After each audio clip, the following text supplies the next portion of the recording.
আসসালামু আলাইকুম সবাইকে। সবাই কেমন আছেন? আশা করছি সবাই অনেক বেশি ভালো আছেন।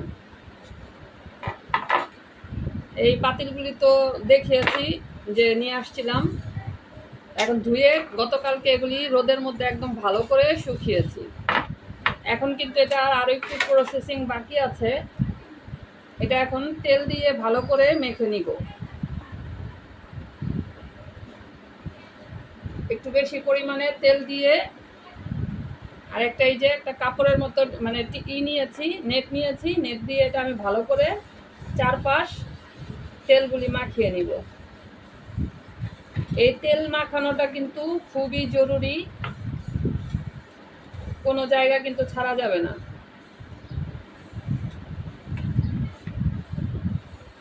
তো প্রথমে আমি কড়াইয়ের আর পাতিলের ভিতরে তেলটা দিয়ে দিচ্ছি ভালো করে। আমি কিন্তু আগে এটা জানতাম না যে এরকম ভাবে তেল মাখিয়ে তারপরে রোদে শুকাতে হয়। আমি ইউটিউবে ভিডিও দেখেছি, ভিডিও দেখে আমি জেনেছি। কিন্তু এর আগে আমি একবার পাতিল এরকম এনেছিলাম, তো আমি কোনো প্রসেসিং ছাড়াই চুলায় বসিয়ে দিয়েছি। পরে তো আমার পাতিল ফেটে গিয়েছে, সাথে সাথেই আমার একদম কড়াইটা ফেটে গিয়েছে। তা আমি ভাবছি যে ভালো না হয়তো বা এই জন্য। কিন্তু পরে আমি জানলাম যে মাটির হাঁড়ি হাঁড়ি পাতিল ব্যবহারের আগে প্রসেসিং করতে হয়। প্রসেসিং করলে এটা ভালোভাবে ব্যবহার করা যায়। তো এর আগে আমি একটা ভাতের পাতিল, তারপর একটা কড়াই, আরেকটা মানে পাতিল এনেছিলাম, সেটা আমি এরকম প্রসেসিং করে ব্যবহার করছি।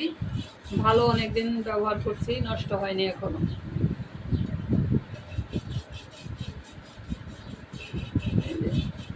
এখানে আরেকটু তেল লাগবে। আসলে এটা কিচেন যে টিস্যুগুলি আছে সেই টিস্যু দিয়ে করলে ভালো। আমি নেট নিয়েছি না, নেটের মধ্যেই অনেক তেল লেগে গিয়েছে। তেলটা কিন্তু একটু বেশি পরিমাণে দিতে হবে, ভালোই তেল লাগে।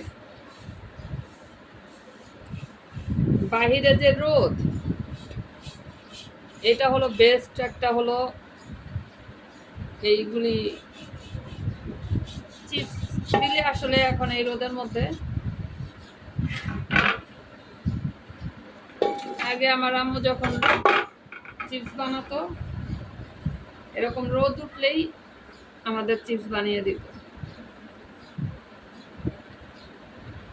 কড়া রোদের মধ্যে আলুগুলি শুকিয়ে যেত ভালোভাবে।